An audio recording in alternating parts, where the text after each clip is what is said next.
Hello students of class 8, welcome to Hindi व्याकरण class.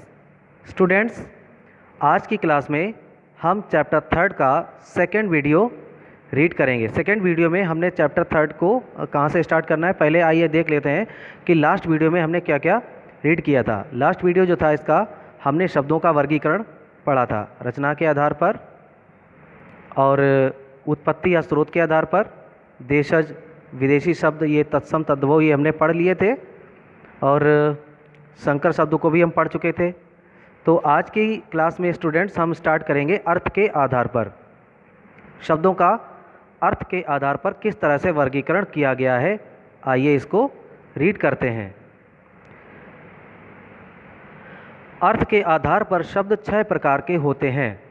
एकार्थी शब्द, जिसका एक अर्थ होता है, ऐसा शब्द जिसका केवल एक ही अर्थ होता है, उन्हें एकार्थी शब्द कहते हैं। जैसे कि मित्र, घर, घोड़ा, पुस्तक, गंगा, गमला, नदी, इन सभी शब्दों का केवल एक ही अर्थ है। पर्यायवाची, समानार्थी शब्द, ये समानार्थी शब्द या पर्यायवाची एक ही बात होती है। ये वो शब्द होते हैं जो समान अर्थ बताने वाले शब्द होते हैं, जिनके कई अर्थ होते हैं। जैसे कि हवा है, हवा का जो समानार्थी होता है पवन, वायु, समीर, अनिल। तो पवन, वायु, समीर, अनिल, इन सभी का एक ही अर्थ है हवा। तो हवा के ये पर्यायवाची हो गए, ठीक है, ये पर्यायवाची शब्द हो गए। धरती के पर्यायवाची हो गए धरा, भूमि, वसुधा, वसुंधरा, ये हो गए पर्यायवाची शब्द, ठीक है, एक ही शब्द के कई अर्थ।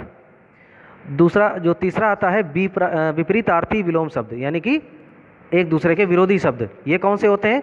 जैसे सुख का विलोम हो गया दुख, आशा का विलोम निराशा, विष अमृत और वरदान अभिशाप। समझ गए स्टूडेंट्स? ऐसे ही अनेकार्थी शब्द, जिन शब्दों के एक से अधिक अर्थ हों वे अनेकार्थी शब्द कहलाते हैं। पर्यायवाची और अनेकार्थी में अंतर क्या है बच्चों? पर्यायवाची वह शब्द होते हैं जो एक ही वस्तु के कई नाम होते हैं, जैसे कि पवन, वायु, समीर, अनिल, तो ये हवा को कहते हैं, ठीक है। लेकिन पत्र शब्द ये पर्यायवाची नहीं है। पत्र एक ऐसा शब्द है जो अलग अलग चीज़ों के लिए प्रयोग किया जाता है। जैसे पत्ता, पेड़ के पत्ते होते हैं उनको पत्र कहते हैं, और चिट्ठी को भी पत्र कहते हैं। ऐसे ही अर्थ, अर्थ को प्रयोजन, धन और अभिप्राय, इन तीनों शब्दों के लिए इसका प्रयोग किया जाता है, ठीक है। अर्थ का मतलब धन भी होता है। अनेक शब्दों के लिए एक शब्द, तो ये वह शब्द होते हैं जो एक वाक्यांश के लिए प्रयोग किए जाते हैं। अनेक शब्दों के स्थान पर एक वाक्यांश प्रयोग किया जाता है। जैसे कि जो कभी ना मरे, तो जो कभी ना मरे इसमें 4 शब्दों का प्रयोग किया जाता है। तो कभी, जो कभी नहीं मरता, उसके लिए हम अमर शब्द का प्रयोग कर सकते हैं। तो इतना लंबा सेंटेंस लिखने की ज़रूरत नहीं है। ऐसे ही जो साथ पढ़ता हो उसे क्या कहेंगे? सहपाठी। महीने में एक बार होने वाला, यानी जो बात महीने में एक बार होती है उसको मासिक कहते हैं। जैसे मासिक टेस्ट, मासिक परीक्षा। जो बहुत बोलता हो उसे क्या कहेंगे? वाचाल। जो वाचाल होते हैं, जो बहुत ज़्यादा बोलते हैं, उनको वाचाल कहते हैं। इसके बाद आते हैं श्रुति सम भिन्नार्थक शब्द, ऐसे शब्द जो सुनने में एक जैसे लगे परंतु उनकी वर्तनी में सूक्ष्म अंतर होता है और अर्थ भी अलग होता है, उन्हें श्रुति सम भिन्नार्थक शब्द कहते हैं। जैसे दिन और दीन, दा में छोटी ई की मात्रा है जिसका अर्थ होता है दिन का मतलब दिवस और दीन का मतलब दरिद्र।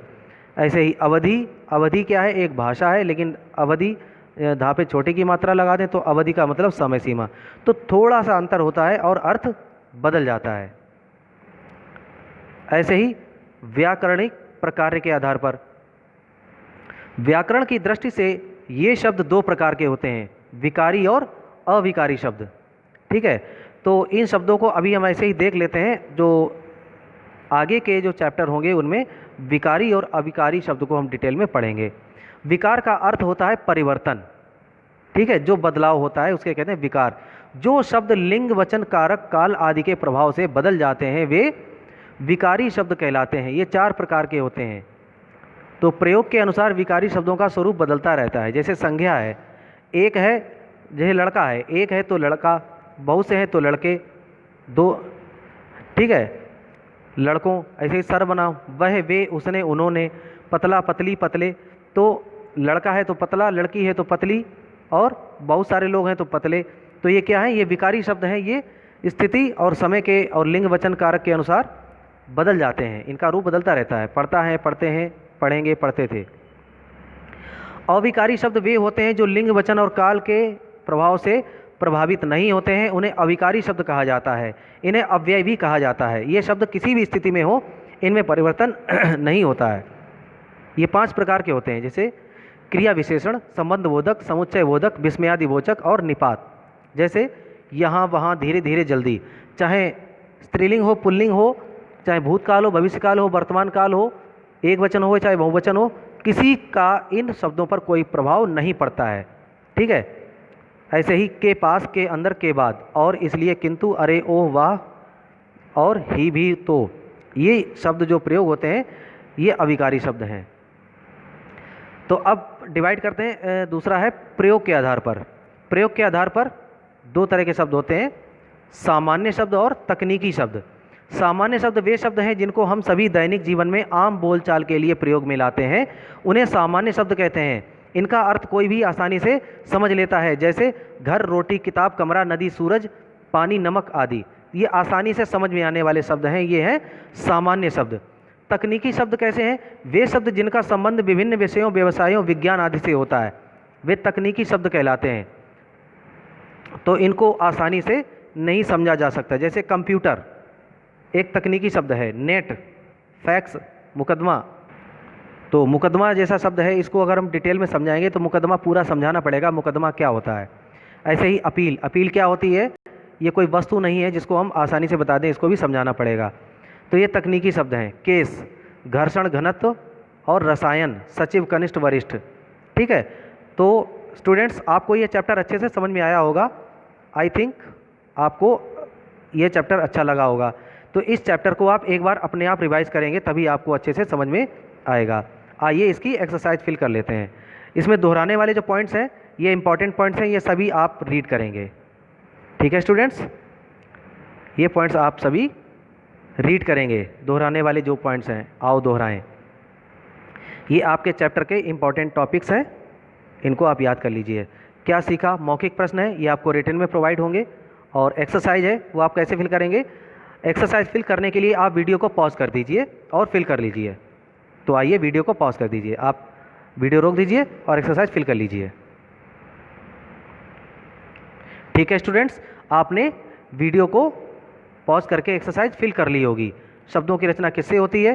तो इसका तीसरा जो ऑप्शन है वो स वाला, वर्णों के सार्थक मेल से, ये वाला आपने सही फिल किया होगा। और जो शब्द हिंदी में संस्कृत से ज्यों के त्यों लिए गए हैं, आपने तत्सम शब्द भरा होगा, ये वाला। तीसरा, रचना के आधार पर शब्द भेद कौन सा है? तो आपने कौन सा?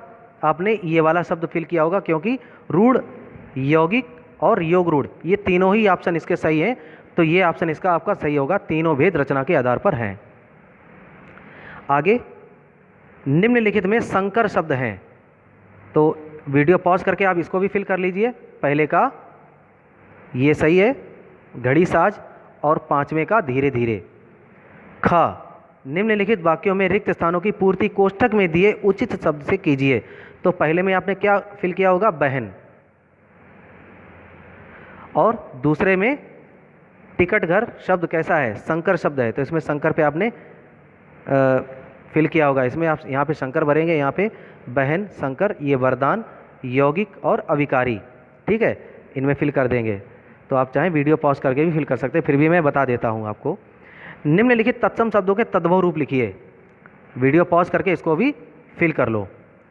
जितने भी तत्सम शब्द दिए गए, अश्रु आंसू, अश्रु का आंसू हो गया, उष्ट का ऊंट हो गया, प्रस्तर का पत्थर हो गया, मिष्ट का मीठा हो गया, अग्र का आगे, अक्षी का आँख, घोड़ा का घोटक का घोड़ा होगा, कपोत का कबूतर होगा, कूप का कुआं होगा।